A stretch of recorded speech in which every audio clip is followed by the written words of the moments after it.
Tudo bem? Então agora a gente vai falar um pouquinho do contexto histórico lá no parnasianismo.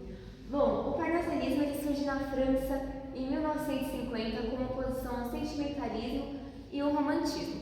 Então ele é uma fase de transição, ele está ali entre o simbolismo e o romantismo. Bom, ele valoriza a ciência, o progresso e principalmente a razão. Ele é aquela fase que a razão sempre fala mais alto. Ele não é nada sentimentalismo, é 100% razão. No Brasil, ele floresceu no final do século XIX, junto das mudanças profundas no país. O que isso significa?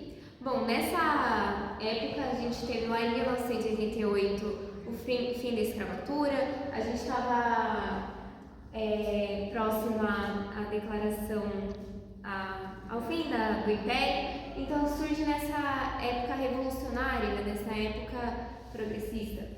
Então ele vem com o rompimento do Império com um lema, né? Ordem, progresso e civilidade, princípios do positivismo. Então ele essa era muito sucinta, muito da razão e sem muito uso dos sentimentos. Tanto é que isso se espelha nos seus textos também.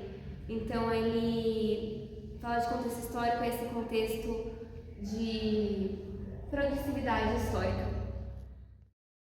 Bom, gente, então agora eu vou dar alguns exemplos do parnasianismo na literatura na escrita brasileira. Bom, em primeiro eu escolhi o Olavo Bilac, do poema chamado Hino à Bandeira do Brasil. Bom, eu separei as últimas quatro estrofes. Então, a gente pode observar nesse poema a forma e a escrita, né? Que o parnasianismo ele valorizava a forma perfeita, o rigor métrico, a rica rima, a impessoalidade e o refinamento estético. Então, aqui nesse poema, a gente vê muito isso.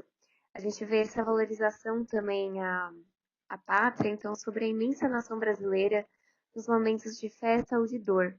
Paira sempre sagrada bandeira, pavilhão da justiça e do amor. Então, a gente vê essa métrica perfeita, essa exaltação à bandeira, essa exaltação à pátria. Bom, há uma preocupação clara com a musicalidade e a beleza formal. Então, a gente vê que há essa musicalidade ao longo dos versos, como por exemplo, recebe o afeto que se encerra em nosso peito juvenil, querido símbolo da terra, da amada terra do Brasil. Então a gente vê que a musicalidade é muito presente, como eu disse, exalta exaltação de valores nacionais. Então a gente também tem que lembrar, como eu disse lá no começo do vídeo, quando eu estava dando contexto histórico, que a República foi recém-proclamada lá em 1990, lá em 1988. Então, esse poema ele traz muito forte essa independência e essa exaltação à nação brasileira. Bom, e outro exemplo que eu escolhi foi o autor Raimundo Correia, com o poema As Pombas. Então, a gente vai analisar ele e como ele se enquadra no parnasianismo, né? Então, a estética formal, o rigor métrico e rítmico. O poema é composto por três quartetos e dois tercetos, que é uma forma clássica do soneto e muito valorizada pelos parnasianos. Ele apresenta rimas bem construídas, versos decassílabos, né, que são 10 sílabas poéticas, uso de rimas interpoladas e alternadas. Então, ele é um poema que apresenta rimas e as rimas dele são de forma alternada, né? Como exemplo, a gente tem no trecho vai-se a primeira pomba despertada, vai-se mais outra, e enfim, dezenas. Então a gente vê essa interpolação, né? É, Ademais, a gente vê que é uma tentativa de objetivar o sentimento por meio da imagem simbólica, né?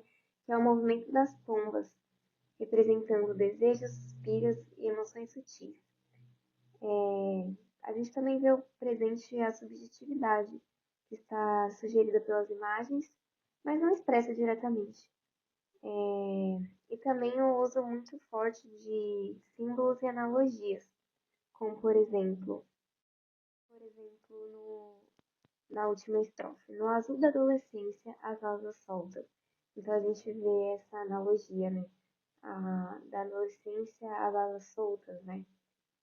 E foi isso quanto aos exemplos do parnasianismo no Brasil. Então, para concluir a nossa aula de parnasianismo, vamos retomar alguns dos principais tópicos. Então, os parnasianos, eles valorizavam a forma, a técnica e a perfeição estética, como a gente viu lá nos poemas. Eles eram objetivos, impessoais e descreviam as coisas de forma sucinta e precisa, sem sentimentalismo e rodeios, vamos dizer assim. Eles iam sempre direto ao ponto. Então, se ficou alguma dúvida sobre essa aula, deixa aqui nos comentários. Tchau, tchau!